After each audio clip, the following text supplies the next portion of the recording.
Now, ABC 22 Sports with Taylor Viles. Hey everyone, we're still in Loudon. I'm Taylor Viles. We made it through one big race day here at the New Hampshire Motor Speedway without rain hampering much of the action. We'll start with the good news. The Xfinity Series race made it through every lap and then some.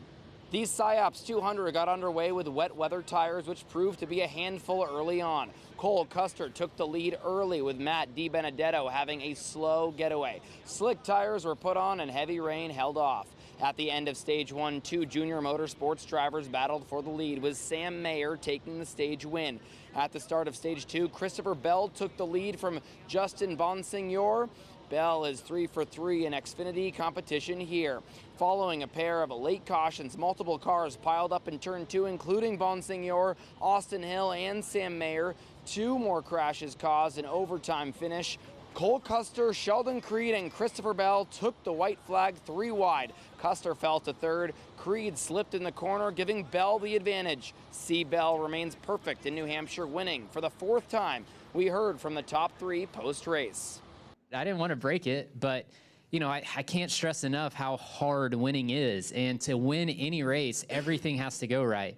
And today, not everything didn't go right, and we still snuck one out because of the circumstances. It's hard to win these things, and I'm very, very, fortunate and thankful, and it's not taken lightly, what has just happened. Yeah, I mean, I feel like I played the last lap the best I could from my position.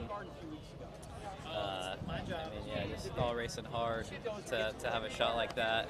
Just got a little too loose there in 1 and 2. I think the double zero gave me like just enough of a tap to give me sideways and let the 20 roll on. So man, it definitely stings, to lead that many laps and really have such a fast car. JT and all our guys at Stewart Haas Racing did such a great job. I'm going to be really frustrated, but I'm really proud of our team, what we brought here today, and hopefully we can keep bringing that this year. Some other things of note from the race. Carson Quaffle in the number 88 impressed to finish 5th after starting dead last, and Matt DiBenedetto was DQ'd for 3 loose lug nuts. As for the NASCAR Cup Series, qualifying was rained out, giving pole position to fan favorite Chase Elliott for tomorrow's USA Today 301. The Cup drivers did get in 7 laps of practice before that was also halted due to rain. I asked Elliott about the importance of starting on the pole, given how hard it is to pass on this track.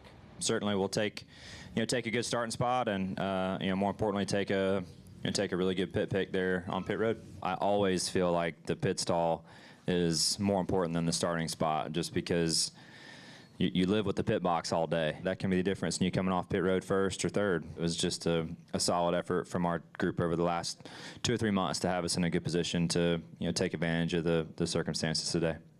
I'm joined now by Matt Holderman. Now, Matt, Chase Elliott is looking for his first win in the state of New Hampshire. It would also be the first win in 12 years in the state for his team, Hendrick Motorsports. How badly do they want this win? Yeah, Taylor, they want this win badly, to say the very least. Hendrick Motorsports is the winningest organization in NASCAR history, and they go into every race weekend expecting to win. So having not had a win here since 2012 is unfamiliar territory for them, without a doubt. Now, as you said, Chase Elliott will have a good chance starting on pole, but 2 of his Hendrick teammates will be ones to watch too. Kyle Larson and William Byron both have the most wins in the Cup Series so far this year at 3 apiece. Neither of them have won at New Hampshire before, but they have been close. Larson finished 3rd place here last year.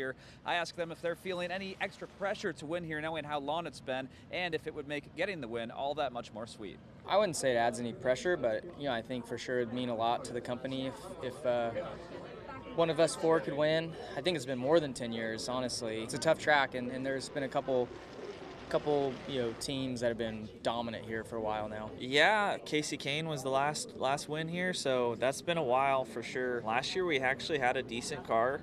We were a little bit tight, and then we got some damage on the splitter. Hopefully this year have a smooth execution. Maybe we can get some of that magic back.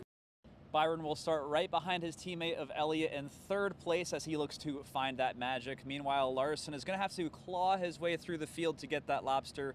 He rolls off 19th. Taylor? Loudon uses the short track package, and Team Penske has been on a hot streak when it's used. Now, let's bring in Luke Marcheski. He caught up with 2 guys in the Penske stable about what's clicking. Thanks, Taylor. All 3 Penske drivers this year in the Cup Series have made their way to victory lane. Connecticut's own Joey Logano hasn't won a points race yet, but he did win $1 million in North Wilkesboro.